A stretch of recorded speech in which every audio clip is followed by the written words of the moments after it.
It's something many of us swore we would never do, move back in with our parents. And yet, in these strange times, it's a trend that's catching on. According to a new survey by Finder and Google, 1.5 million Canadians have made the leap to move back home due to financial constraints with COVID-19.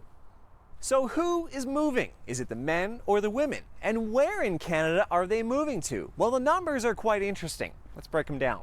According to the survey, more men are making the move. In fact, men are 21% more likely to ask mom and dad for a house key than women.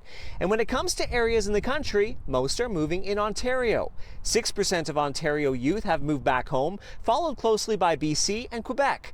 And when you think about it, it makes sense. Those are the provinces that have been hit the hardest by COVID-19, and those are the provinces where the cost of living is higher. When I first moved to Alberta, my wife Shauna and I, we moved in with our in-laws. So here's a question. If we had to move back home, would they allow us to?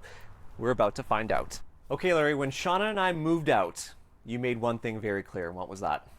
We were going to cement the basement so it would never happen again. But Larry, well, he's a bit of a softie. In fact, he has let both of his kids move back home at one time or another. So would he let me do it again? Would be absolutely, yes. We had no problems with you here or my other daughter and her husband.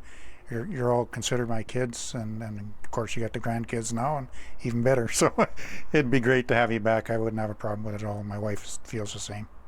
We should also note it's not only the kids moving back home. 1% of Canadian parents have also moved during COVID-19, moved in with their children, proving the pandemic has hurt all of us financially, no matter our age.